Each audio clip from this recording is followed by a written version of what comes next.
প্ৰথম কথা হ'ল আইচেংভা পুৱাৰে পৰা যিহেতু অভিযান চলিছে ৭-৮জনীয়া এটা CM ভিজিলেন্সৰ দল আৰু এই দলটো ইয়ালৈ আহি ইতিমধ্যে সানান্দা এনক্লেভৰ যি আচলতে B2B402 নম্বৰৰ যি তেওঁলোকৰ আৱাসগৃহ আছে তাতে আচলতে এনেধৰণে এতিয়া অভিযান চলি আছে। এটা কথা যে যিহেতু দুৰ্নীতিগ্ৰস্ত যি বিষয়া সেই বিষয়াসকলৰ বিৰুদ্ধে এতিয়া বিশেষকৈ দেখিবলৈ পোৱা গৈছে যে CM ভিজিলেন্স শেহতীয়াভাৱে অধিক কঠোৰ হৈছে আৰু বিশেষকৈ ক'ব লাগিব যে বিভিন্ন সময়ত দুদিন পূৰ্বে যেনেধৰণে শাকিল সাদুল্লাহক গ্ৰেপ্তাৰ কৰাৰ পিছত সকলো তথ্য পোহৰলৈ আহিছিল যে কেনেধৰণে দুৰ্নীতিৰে পৰ্বতসম সম্পত্তিৰ পাহাৰ গঢ়িছিল, বিদেশত যেনেধৰণে সম্পত্তিৰ গৰাকী হৈছিল আৰু ঠিক তেনেধৰণে এইগৰাকী ড্ৰাগছ ইন্সপেক্টৰ পংকজ কাকতি আৰু এইগৰাকীৰ বিৰুদ্ধেও আয় বহিৰ্ভূত সম্পত্তিৰ যিহেতু এক অভিযোগ আছে আৰু সেই অভিযোগৰ ভিত্তিতে যিহেতু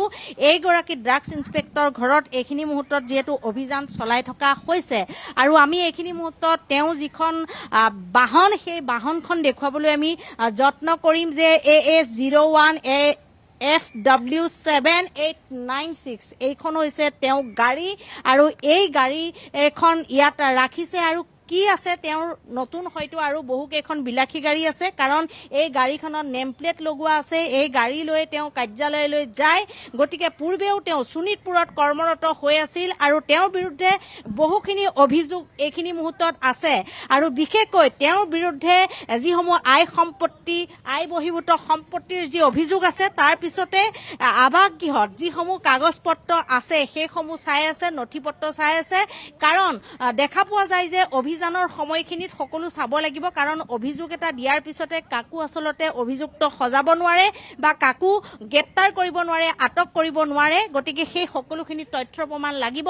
তথ্য প্ৰমাণ থকাৰ পিছতহে আচলতে গোটেই বস্তুখিনি তেওঁলোকে চোৱাৰ পিছত পৰৱৰ্তী সময়ত কি তেওঁৰ বিৰুদ্ধে ব্যৱস্থা গ্ৰহণ কৰে সেইটো ক'ব পৰা যাব।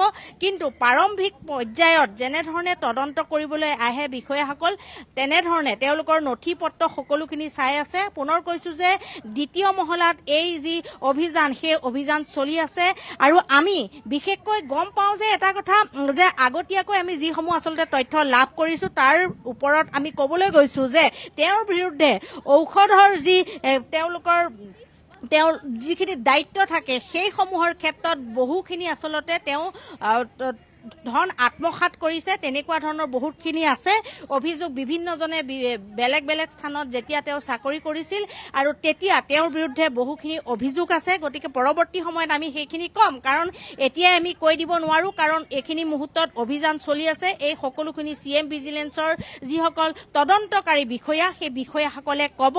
কিন্তু এটা কথা হ'ল যে চৰকাৰী চাকৰি কৰি এতিয়া বহুতে লুটি পুটি খাই পাহাৰসম সম্পত্তিৰ গৰাকী হৈছে আৰু এই বিৰুদ্ধে এতিয়া মুখ্যমন্ত্ৰীগৰাকীয়ে যেনেধৰণে কৈ আছে যে বহু বিষয়া আচলতে জালত পৰিব কাৰণ এটা দিনৰ অন্তৰে অন্তৰে এনেধৰণে এতিয়া যিসকল বিষয়া তেওঁলোকৰ ঘৰত অভিযান চলিছে পৰৱৰ্তী সময়তো আমাৰ হাতত তথ্য আছে যে বহু বিষয়াৰ বিৰুদ্ধে দুৰ্নীতিগ্ৰস্ত অৰ্থাৎ সম্পত্তিৰ যি পাহাৰ গঢ়িছে তেনেকুৱা অভিযোগ আছে আৰু পৰৱৰ্তী সময়ত পৰ্যায়ক্ৰমে সেই বিষয়াসকলৰ ঘৰতো ইতিমধ্যে তেওঁলোকে অভিযান চলাব আৰু এনেধৰণে বহুখিনি আছে বিষয়া, IS বিষয়া আছে, APS বিষয়া আছে, কৰ বিষয়া আছে, তেনেধৰণে বহুখিনি বিষয়াৰ ঘৰত ইতিমধ্যে অভিযান চলাবলৈ CM ভিজিলেন্স সাজু হৈছে। মুঠতে ক'ব লাগিব যে দুৰ্নীতিৰে যিসকলে পাহাৰ গঢ়িছে সম্পত্তিৰ পাহাৰ বাহিৰত আচলতে ফ্লেট কিনিছে, বিলাসী গাড়ী কিনিছে আৰু তেনেধৰণে যি মাটি কিনিছে সেইসকলে এতিয়া নিস্তাৰ নাপাব কাৰণ আমি প্ৰত্যেক দিনেই যেতিয়া এগৰাকী বিষয়াৰ ঘৰত অভিযান চলাই তাৰ পিছত যিখিনি তথ্য সেই তথ্য চাই আপুনি আচলতে হতচকিত হ'ব কাৰণ আয়তকৈ এটা দৰমহা কিমান পায় বিষয়াই হওক বা যিকোনো চাকৰি কৰিলে দৰমহা কিমান পায় সকলোৱে জানে। কিন্তু সেই দৰমহাৰ বিপৰীতে যেতিয়া এগৰাকী বিষয়াৰ আয় বহিৰ্ভূত সম্পত্তিৰ পৰিমাণ যেতিয়া বহুখিনি শতাংশ বাঢ়ি যায় তাৰ পিছতে আচলতে এইসকল বিষয়া ফান্দত পৰে কাৰণ এওঁলোকে লোভ সামৰিব নোৱাৰে, দুৰ্নীতি কৰি থাকে। দুৰ্নীতি কৰাৰ পিছত তেওঁলোকে লোভ সামৰিব নোৱাৰে আৰু লোভ সামৰিব নোৱাৰাৰ বাবে এনেধৰণে এইগৰাকী বিষয়ে যেনেধৰণে লুণ্ঠন চলালে। আৰু আমাৰ হাতত আন এক তথ্য আছে, কেৱল এইটো ফ্লেটেই নহয়, পংকজ কাকতিৰ এই ফ্লেটটোৱেই নহয়, আৰু বেলেগ ঠাইতো এওঁ মাটি আছে, এওঁ ফ্লেট আছে। এই সকলোখিনি তথ্য ইতিমধ্যে CM ভিজিলেন্সৰ হাতত আছে। গতিকে পৰৱৰ্তী সময়ত এই বিষয়াগৰাকীৰ যি আয় বহিৰ্ভূত সম্পত্তিৰ তালিকা, সেই তালিকাখনো তেখেতসকলে প্ৰকাশ কৰিব। পুনৰ ক'ব বিচাৰিছো যে কেৱল এওঁৰ বিৰুদ্ধে যিখিনি অভিযোগ আছে এইখিনি মুহূৰ্তত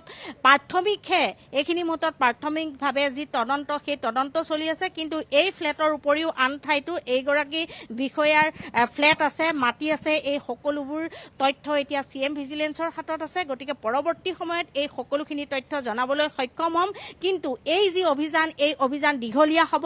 হয়তো 5-6 ঘণ্টা মূৰত তেওঁলোকে ওলাই আহিব। ওলাই অহাৰ পিছত যথেষ্টখিনি নথি পত্ৰ ইতিমধ্যে জব্দ কৰিব, কাৰণ তেওঁলোকৰ ঘৰত এইখিনি মুহূৰ্ততো পুৱাৰে পৰা অভিযান চলি আছে। পৰৱৰ্তী সময়ত এইগৰাকী বিষয়া কি কৰে সেইটো আচলতে পৰৱৰ্তী সময়ত আমি জনাবলৈ সক্ষম হ'ম। ধন্যবাদ জ্ঞাপন কৰিছো, আপুনি সেই স্থানৰ পৰা সবিশেষ জনোৱাৰ চেষ্টা কৰিলে। আমি পুনৰবাৰ দৰ্শকসকলক এই মুহূৰ্তত জনাইছো, আজি পুৱাৰে পৰা ৰুক্মিণী গাঁৱৰ সানন্দা এনক্লেভত CM ভিজিলেন্সৰ দলে অভিযান চলাইছে। ড্ৰাগছ ইন্সপেক্টৰ পংকজ কাকতিৰ ঘৰত অভিযান চলাইছে CM ভিজিলেন্সৰ দলটোৱে। আৰু পংকজ কাকতিৰ বিৰুদ্ধে আয় বহিৰ্ভূত সম্পত্তিৰ কিছু অভিযোগ আছে, আৰু সেই অভিযোগৰ ভিত্তিতে, সেই গোচৰ ভিত্তিতে CM ভিজিলেন্সে আজি অভিযান চলাইছে। আৰু CM ভিজিলেন্সৰ এই অভিযান সমাপ্ত হোৱাৰ পাছতে আচলতে পংকজ কাকতিয়ে কি আয় বহিৰ্ভূত সম্পত্তি তেওঁ গঢ়ি তুলিবলৈ সক্ষম হৈছিল সেই সন্দৰ্ভত তালিকা প্ৰকাশ কৰিব, আৰু আমি আপোনালোকক সবিশেষ জনোৱাৰ চেষ্টা কৰিম।